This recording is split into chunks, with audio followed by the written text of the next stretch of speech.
jamais il sera l'agneau sur le trône. Je fléchis le genou pour l'adorer du ciel. Je veux chanter, je veux chanter la gloire du ressuscité. L'agneau immolé nous a rachetés pour Dieu. À jamais il sera l'agneau sur le trône. Je fléchis le genou pour t'adorer toi seul.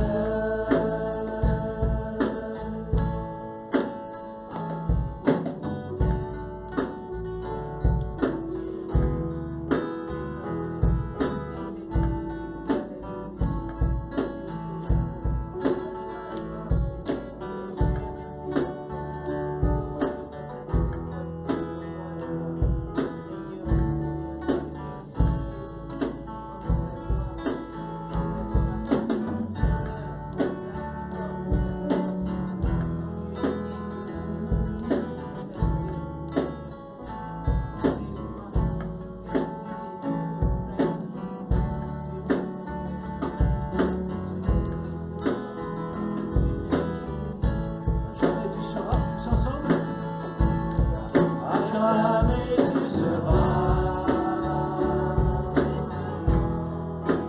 l'agneau sur le trône. Je fléchis le genou pour t'adorer toi seul. À jamais tu seras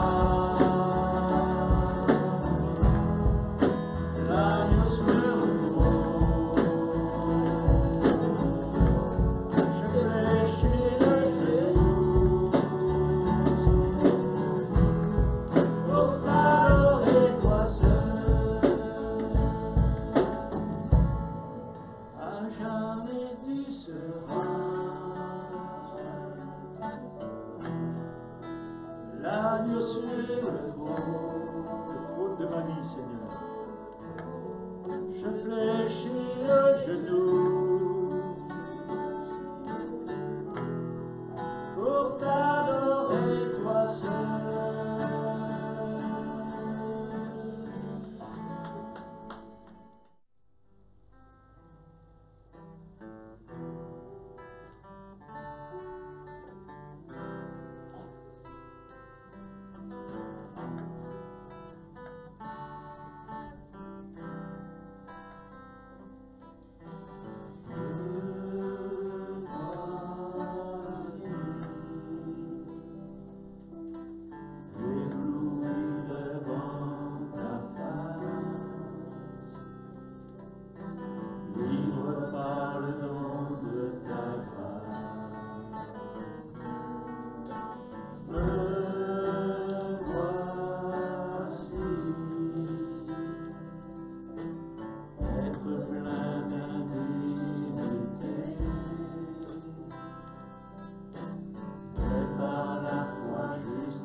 Aujourd'hui de découvrir ensemble un épisode de la vie de l'apôtre Paul, un épisode très intéressant à plus d'un titre qui ne peut que nous interpeller, je le crois, nous qui vivons aujourd'hui dans le 21e siècle, mais qui sommes parfois confrontés aux mêmes réactions de la part des gens qui nous entourent. Ça n'a pas toujours été facile pour l'apôtre Paul. Il faut bien reconnaître parfois que ce n'est pas plus simple pour nous. C'est toujours aussi difficile quand il s'agit d'annoncer Jésus à notre génération. Je vous invite à lire dans le livre des Actes des Apôtres au chapitre 14, à partir du verset 8. Actes des Apôtres, chapitre 14, le verset 8. À Lystre se tenait un homme impotent des pieds, infirme de naissance, et qui n'avait jamais marché. Il écoutait parler Paul, qui fixa les regards sur lui, et qui, voyant qu'il avait la foi pour être sauvé, dit d'une voix forte, « Lève-toi, droit sur tes pieds. » Il se leva d'un bond et se mit à marcher. À la vue de ce que Paul avait fait, les foules élevèrent la voix et dirent en langue lycaonienne, « Les dieux sous forme humaine sont descendus vers nous. » Ils appelaient Barnabas Zeus et Paul Hermès, parce que c'était lui qui portait la parole. Le prêtre du Zeus, qui est devant la ville, amena des taureaux et des guirlandes vers les portes et voulait, de même que les foules, offrir un sacrifice. Les apôtres Barnabas et Paul l'apprirent, déchirèrent leurs vêtements et se précipitèrent au milieu de la foule en criant aux hommes « Pourquoi faites-vous cela ? Nous sommes nous aussi des hommes de même nature que vous, et nous vous annonçons comme une bonne nouvelle qu'il vous faut vous détourner de ces vanités et vous convertir au Dieu vivant qui a fait le ciel, la terre, la mer et tout ce qui s'y trouve. Dans les générations passées, il a laissé toutes les nations suivre leur propre voie, quoiqu'il n'ait cessé de rendre témoignage de ce qu'il est par ses bienfaits, et vous donnant du ciel les pluies et les saisons fertiles, en vous comblant de nourriture et de bonheur dans le cœur. À peine purent-ils par ces paroles empêcher les foules de leur offrir un sacrifice. Puis survinrent d'Antioche et d'Iconium des Juifs qui gagnèrent les foules, lapidèrent Paul et le traînèrent hors de la ville, pensant qu'il était mort. Mais les disciples l'entourèrent, il se leva et rentra dans la ville. Amen. Amen. Voici brièvement un peu le contexte de ce passage. Paul et Barnabas sont envoyés après leur avoir imposé les mains. Vous vous souvenez, c'est au chapitre 13. Ils partent pour un voyage missionnaire qui va les faire quitter Antioche, en Syrie, là où ils étaient, et là où le Saint-Esprit s'était manifesté pour eux. Une ville située sur la côte méditerranéenne, autrement dit une belle ville balnéaire. Tout allait bien pour eux à Antioche, c'est un peu la Syrie actuelle. Et il y avait une importante église chrétienne, mais voilà, le Saint-Esprit les envoie plus loin. Le Saint-Esprit les envoie à Lystre prêcher la parole de Dieu. Et Lystre, c'était une toute petite ville, une ancienne colonie romaine. Elle faisait partie de la province de Galatie. Et on pourrait retirer ensemble trois enseignements concrets pour nous ce matin. On pourrait dégager 3 points. Et le premier que je dégage avec vous, c'est que Dieu guérit encore aujourd'hui. Dieu guérit et met les hommes sur pied, met les hommes en marche. Il nous est dit que Paul et Barnabas ont annoncé l'évangile dans cette ville où ils s'étaient réfugiés après leur déboire à Icône. Imaginez un peu, ils viennent de subir une expérience douloureuse, une expérience malheureuse, traumatisante, terrible. On voulait les tuer à coups de pierre, on voulait les lapider. Ils ont réussi à s'enfuir, cherchant refuge ailleurs, et tout de suite, eh bien, ils vont recommencer à prêcher l'Évangile. Ils ne se laissent pas intimider, ils ne se laissent pas ébranler par leur expérience, ils n'en font pas tout un plat, et pourtant ils auraient pu, mais ils profitent tout de suite de leur nouveau champ missionnaire pour annoncer l'Évangile, pour prêcher le Christ. Quel zèle, dites-moi, quel zèle, quel courage, quelle abnégation dans la vie de ces hommes. Et non seulement ils vont prêcher l'Évangile, mais ils ont compassion de ceux qui souffrent, comme cet homme qui est là, paralysé depuis sa naissance.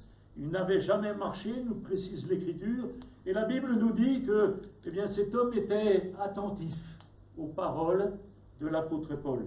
Il est ouvert à la grâce de Dieu, il a la foi. La Bible nous dit que Paul va le fixer dans les yeux, comme l'avait fait un jour, vous vous souvenez, Pierre et Jean, devant la belle porte du temple, où il y avait ce paralytique qui était là. La Bible nous dit, Pierre le fixa des yeux. Le fixa des yeux. Et puis, on sait le miracle merveilleux qui s'est produit ce jour-là. Le paralytique a été guéri. Ici, on retrouve le même scénario. Paul constate qu'il a la foi pour être sauvé, pas pour être guéri, mais pour être sauvé. Et il lui demande de se lever sur ses pieds, et la foi va germer dans son cœur et va lui permettre de remporter la victoire. Cet homme est totalement guéri. À Dieu soit la gloire. Dites-moi, c'est un épisode merveilleux. Après avoir été lapidé, presque mis à mort, il y a un miracle merveilleux. Ça fait du bien quand on vit un miracle merveilleux. Ça fait du bien quand on vit une action puissante de Dieu. Oui, Dieu sauve encore aujourd'hui, il guérit, il remet en mouvement. La Bible nous dit dans le texte là qu'il se mit à marcher. Dieu va lui redonner le mouvement. C'est quelque chose d'extraordinaire, mes frères et sœurs. C'est le miracle de la foi. C'est par la grâce, dit l'apôtre Paul dans l'épître aux Éphésiens, c'est par la grâce que vous êtes sauvés, par le moyen de la foi. Ce n'est pas par les œuvres, pas par tout ce que nous pouvons faire, même les bonnes œuvres. Non, c'est par la foi. C'est ce qu'a écrit Paul dans Éphésiens 2. Est-ce que vous croyez ce matin? Est-ce que vous croyez qu'encore aujourd'hui, des hommes et des femmes, des jeunes gens, des plus âgés, peuvent être sauvés? Il y en a quelques-uns, gloire à Dieu. Oui, nous croyons encore ce matin que Dieu peut sauver des hommes et des femmes, ceux et celles qui ont la foi en lui.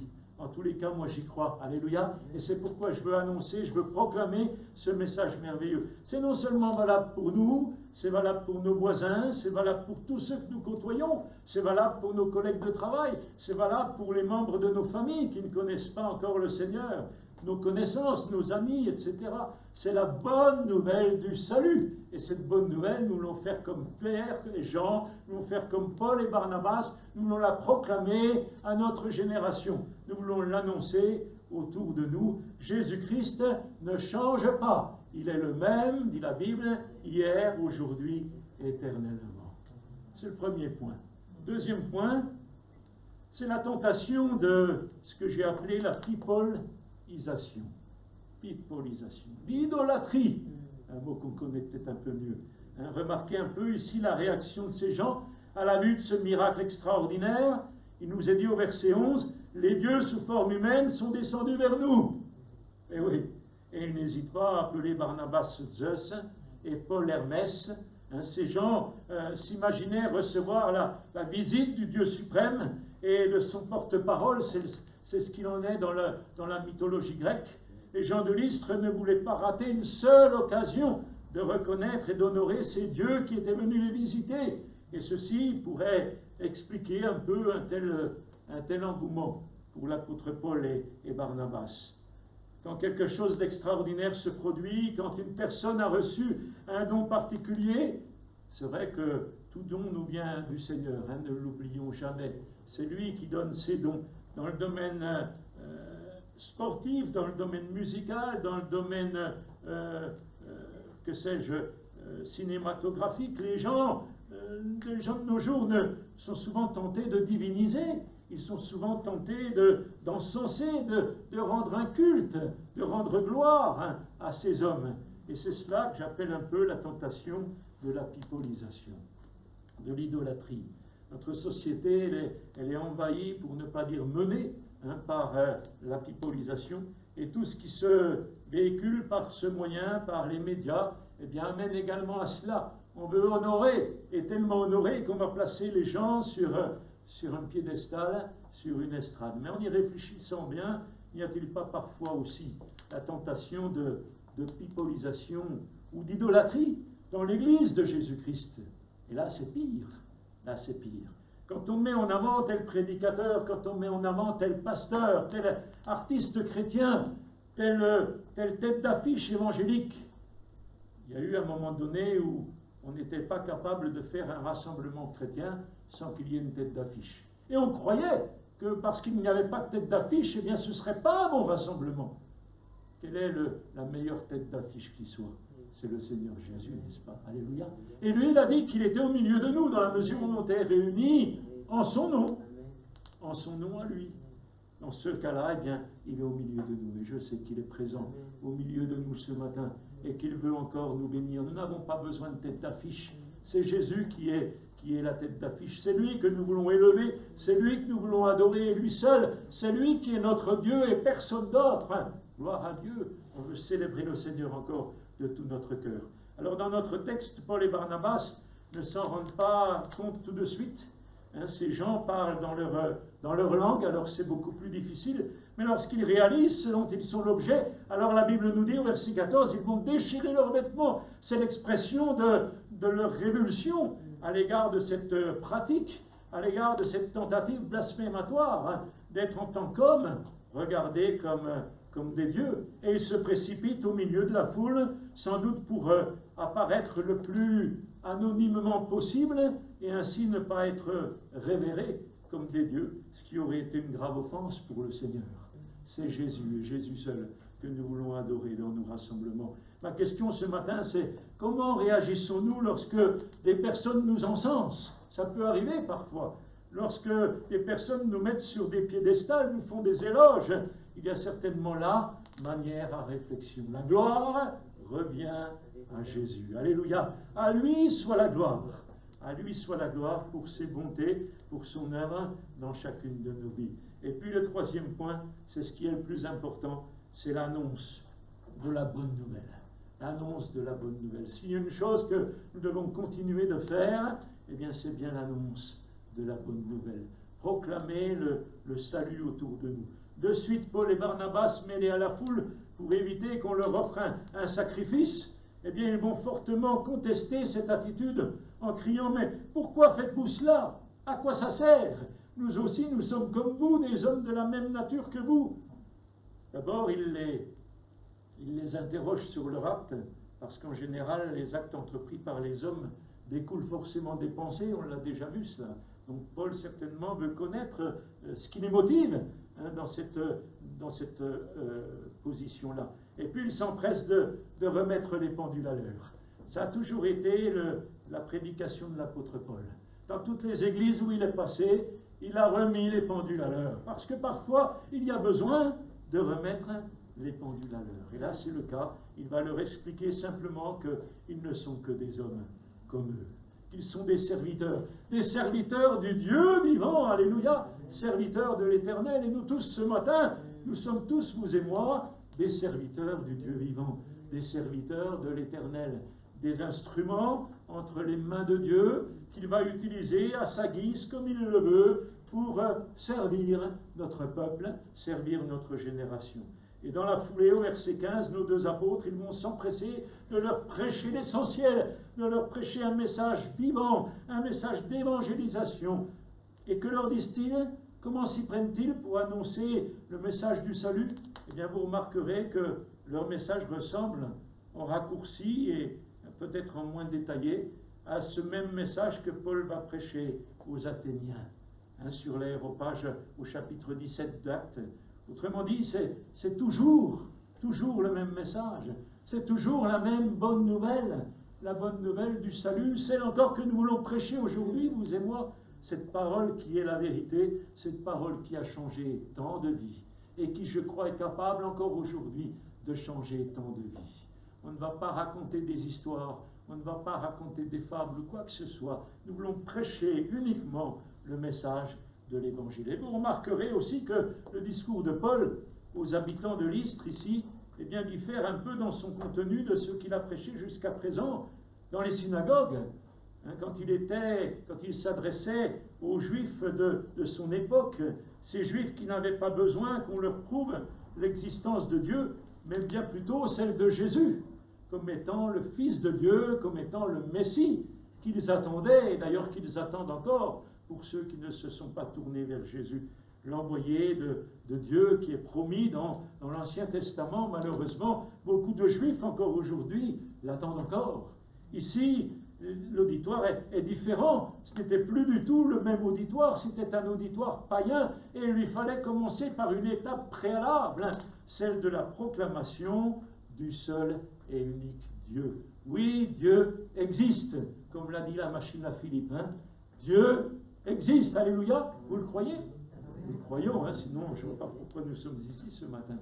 Dieu existe, alléluia. Le diable aussi d'ailleurs, hein, comme l'a souligné Philippe. Mais Dieu existe. Et il a remporté la victoire sur le diable, sur les démons. À lui soit la gloire. Paul commence ici par proclamer l'existence du Dieu unique. Paul commence par leur dire qu'il leur apporte une bonne nouvelle. Et nous savons que cette bonne nouvelle, eh bien, c'est celle de l'Évangile. Et ensuite, il va les exhorter à abandonner leurs idoles inutiles, à se tourner vers ce Dieu vivant et vrai. Et ça, c'est moins évident à faire passer. C'est un message beaucoup plus difficile, hein, comme message. Premièrement, il faut que nos contemporains se rendent compte de la vanité de leurs idoles. Et ça, c'est encore pas gagné. Et puis ensuite, qu'ils veulent effectivement s'en détourner. C'est à cela que Paul va les appeler, pour ensuite se tourner vers le Dieu vivant.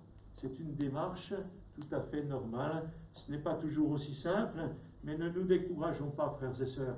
Ne baissons jamais les bras. Si quelqu'un est vraiment sincère avec lui-même, hein, eh bien, il réalisera la vanité de toutes ces futilités avec lesquelles les humains vont courir, vont chercher. Ce langage, c'est celui du tout début de l'Évangile, la repentance.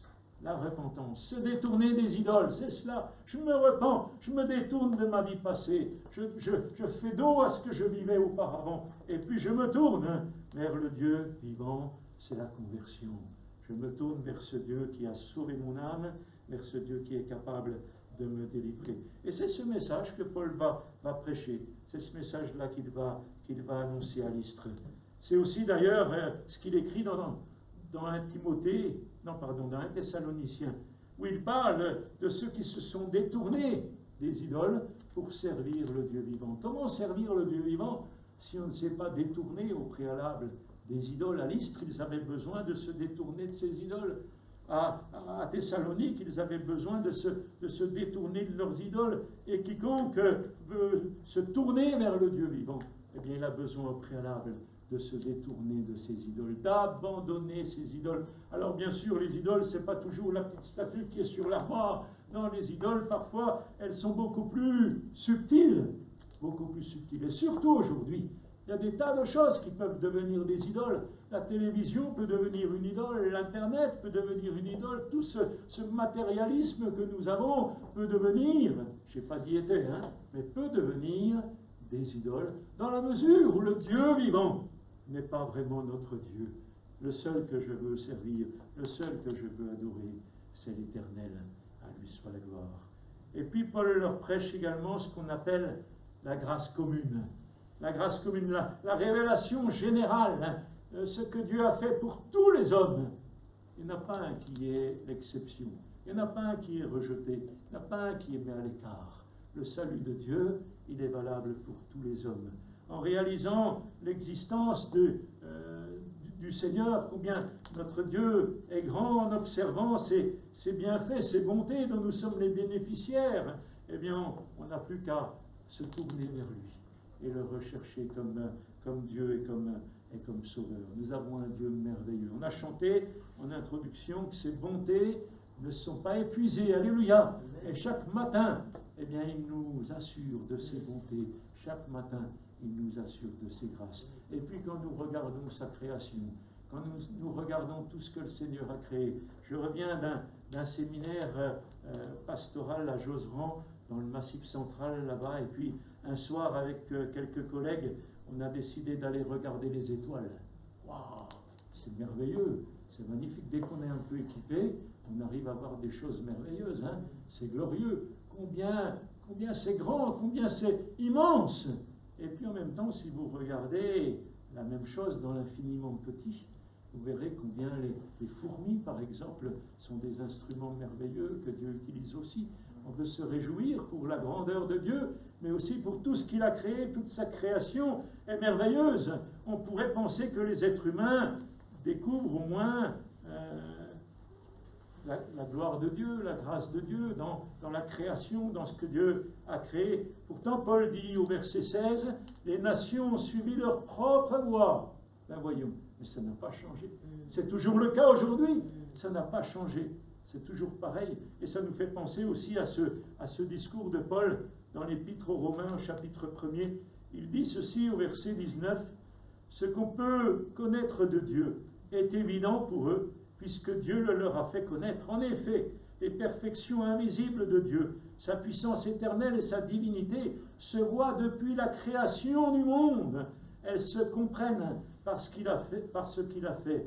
Ils sont donc inexcusables, puisque tout en connaissant Dieu, ils ne lui ont pas donné la gloire qu'il méritait en tant que Dieu, et ne lui ont pas montré de reconnaissance. Au contraire, ils se sont égarés dans leur raisonnement, et leur cœur sans intelligence a été plongé dans les ténèbres. » Cette grâce commune, comme je l'ai appelée tout à l'heure, cette révélation générale, eh bien, elle est vraiment un cadeau de Dieu pour tous les hommes, vous ne croyez pas? Quelle grâce! Jésus dit dans l'évangile de Matthieu au chapitre 5, il fait lever son soleil sur les bons, mais aussi sur les méchants, sur tous les hommes. Il n'y en a pas un qui est à l'écart. Il fait pleuvoir sur les justes, mais aussi sur les injustes. Dieu ne fait pas de différence. Combien Dieu est bon envers les hommes, quels qu'ils soient, quels qu'ils soient. Au début de ma conversion, c'est quelque chose qui me gênait un peu.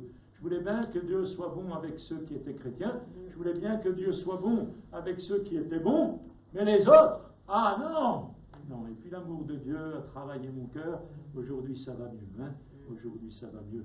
Le texte nous dit que des gens, des Juifs, sont venus des autres villes où Paul et Barnabas étaient passés, à Antioche, à Icône, et sont parvenus là pour exciter la foule contre eux en un instant. Et c'est quand même incroyable comment, en si peu de temps, une foule tout entière peut passer de l'euphorie. Ils voulaient en faire des dieux, ils voulaient les élever, ils voulaient les glorifier. Et là, ils vont tomber dans le mépris, dans un mépris sans nom. Ça, c'est bien le propre de la nature humaine. Je ne sais pas ce que vous pensez. comment est-ce possible de passer de l'un à l'autre? Et Paul sera ici de nouveau, encore une fois, lapidé, ce qui l'amènera à dire plus tard, et ça c'est dans 2 Timothée au chapitre 3, à quelle souffrance n'ai-je pas été exposé à Antioche, à Icône et à Lystre? Quelle persécution n'ai-je pas supportée? Mais il ajoute, et je crois que c'est cela qu'il nous faut retenir ce matin. Certes, des combats, nous en aurons. Certes, ce ne sera pas toujours facile. On cherchera même, peut-être comme pour l'apôtre Paul et pour Barnabas, à nous mettre à mort. Que sais-je? Je ne le souhaite pas, mais pourquoi pas, hein, pourquoi pas. Mais ce que nous voulons retenir ce matin, eh bien, c'est que le Seigneur l'a délivré de toutes. Amen.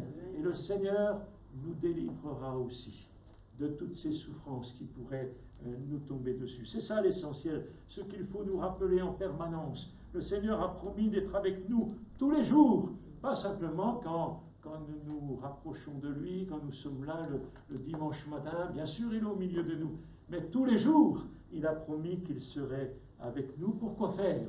Eh bien, pour nous délivrer de nos ennemis. À lui soit la gloire. Nous délivrer de tous nos ennemis. Alors, je vais conclure maintenant rapidement. Et pour cela, je voudrais ressortir 3 remarques que je pense pertinentes. La première, c'est que le zèle de Paul pour son Seigneur est tellement grand que, après avoir été à Derbe pour prêcher avec un résultat assez encourageant, hein, on lit cela au verset 21, il n'hésite pas à retourner à Lystre, puis à Icône et Antioche, car il désirait fortifier les chrétiens, fortifier les disciples et les encourager à demeurer fermes dans la foi. Autrement dit, après avoir été attaqués, malmenés, lapidés, on a voulu les mettre à mort. Qu'est-ce qu'il fait? Il y retourne. Vous vous rendez compte? Il y retourne. Vous y seriez retourné, vous? Moi, je ne serais pas retourné en tous les cas. Sauf si le Seigneur nous y pousse. Et c'est ce qui s'est passé pour Paul. Hein, il avait cet esprit de Dieu en lui qui le conduisait et qui le poussait à s'occuper des églises. Parmi ces gens, parmi ces juifs qui voulaient le tuer, qui voulaient le lapider, il y avait des croyants, il y avait des chrétiens qui avaient besoin d'être affermis. Et pour cela, eh bien, Paul était prêt à tout. Il était prêt à retourner. Là même où il avait été persécuté, là même où il avait été lapidé, il était prêt à y retourner pour fortifier, pour encourager les croyants à demeurer fermes dans la foi. Quel zèle, n'est-ce pas? Quel zèle! Quand on observe sur une carte géographique, on remarque que Derbe n'était pas très éloigné de Tarse, sa ville natale.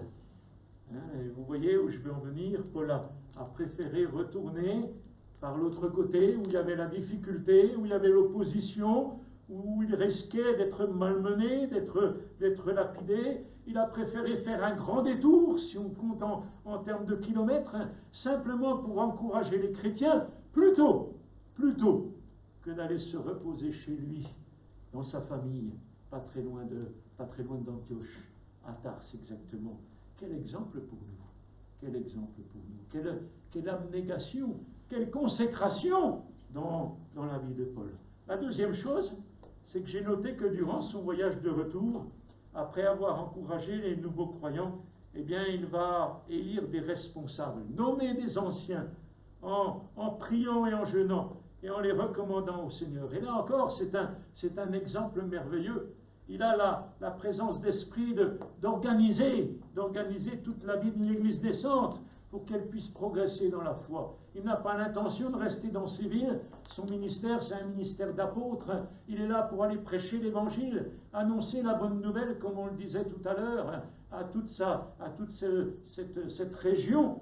Et donc, bien sûr, il ne va pas rester dans ces églises, mais il va installer, mettre en place des anciens qui, eux, vont s'occuper de l'Église. Des hommes consacrés qui vont conduire l'Église plus loin et qui vont la faire grandir dans la foi. Quel souci dans la vie de Paul, souci de l'organisation. Et puis, troisième point, d'après, si on regarde dans Acte 16 et les 5 premiers versets, peut-être qu'on pourrait le lire ensemble. Acte 16, les 5 premiers versets. Il parvint ensuite à Derbe et à Lystre, et voici qu'il y avait là un disciple du nom de Timothée, fils d'une femme juive fidèle et d'un père grec. Les frères de Lystre et d'Icône rendaient de lui un bon témoignage. Paul voulut l'emmener avec lui, et le prit donc et le circoncit à cause des Juifs qui étaient dans ces lieux-là, car tous savaient que son père était grec. En passant par les villes, il transmettait les décisions prises par les apôtres et les anciens de Jérusalem, afin qu'on les observe. Et verset 5, les églises se fortifiaient dans la foi et augmentaient en nombre de jour en jour. Amen.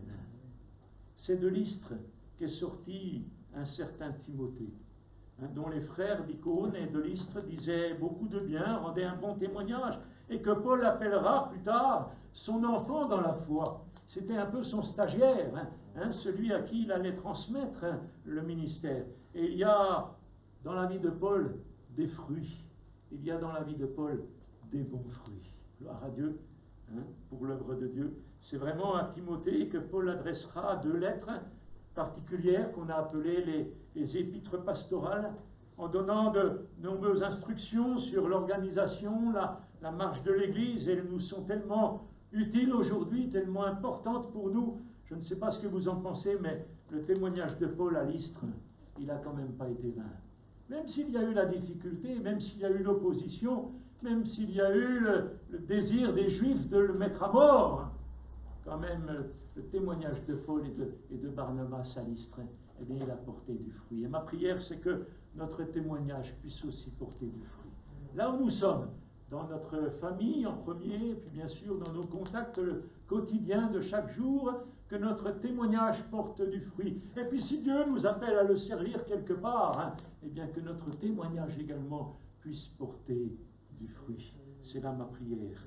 Je vous laisse le soin de placer votre vie devant Dieu. Je l'ai fait en ce qui me concerne, et j'ai réclamé au Seigneur plus de zèle, parce qu'on a besoin de plus de zèle. Quand on voit le zèle de Paul, on dit: Seigneur, mais j'ai besoin que tu augmentes mon zèle, moi j'en suis pas là, Seigneur, j'ai besoin que tu me donnes plus de zèle, plus d'onction sur ma vie, plus d'abnégation peut-être sur la vie quotidienne. En tous les cas, nous voulons tous rechercher, je le crois, eh bien, porter du fruit dans notre vie de chaque jour. Que notre témoignage soit un témoignage percutant dans la ville dans laquelle nous sommes, dans les villes environnantes, que nous puissions porter du fruit à la gloire de Jésus. À la gloire de Jésus. Tous ces dieux dont il est question dans la mythologie grecque, que les hommes ont voulu élever, ce ne sont pas du tout nos dieux. Notre Dieu à nous, c'est le Seigneur. C'est Jésus, c'est l'Éternel. C'est celui qui est vivant aujourd'hui. Et c'est lui que je veux élever, c'est lui que je veux glorifier. À lui seul revient toute la gloire. On le bénit encore pour son onction au milieu de nous ce matin, qu'il puisse continuer son œuvre dans chacun de nos cœurs, pour la seule gloire de son nom. Amen. Seigneur, merci pour ta parole.